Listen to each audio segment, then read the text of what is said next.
September 2024 पर्यंत Modi retire होणार। अमित शहांना मोदी पंतप्रधान बनवणार। पंतप्रधान पदासंदर्भात केजरीवालांचा खळबळजनक दावा।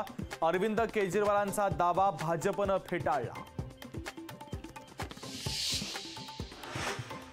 गांधी आणि नेहरूंच्या विचारांनी ब्रिटिशांना हद्दपार केलं। मोदी काय चीज। शरद पवारांचा मोदींवर हल्लाबोल।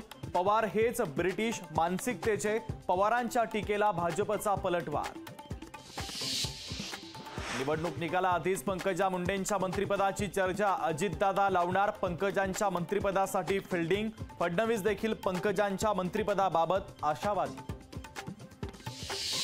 पंकजा मुंडेंसाठी उदयनराजे भाऊक। पंकजा मुंडेंना खासदार केलं नाही तर उदयनराजेंची राजीनामा देण्याची तयारी। व्यासपीठावर पंकजा मुंडेंनाही अश्रुअनावर।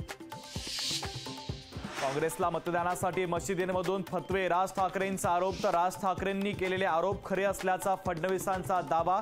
काँग्रेसनं मात्र मनसे आणि भाजपचे आरोप फेटाळले।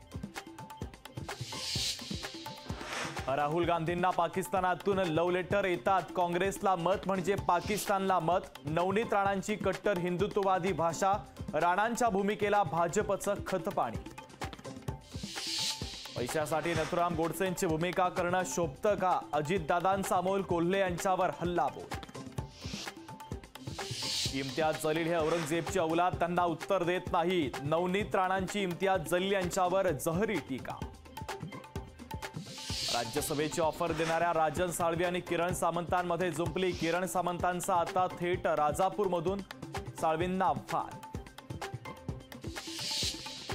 लोकसभा निवडणुकीच्या चौथ्या टप्प्यातील प्रचाराच्या तोफा थंडावल्या। शेवटच्या दिवशी राजकीय पक्षांचा सभा आणि रोड शोचा धडाका। महाराष्ट्रात 11 तर देशभरातील 96 मतदारसंघात सोमवारी मतदान।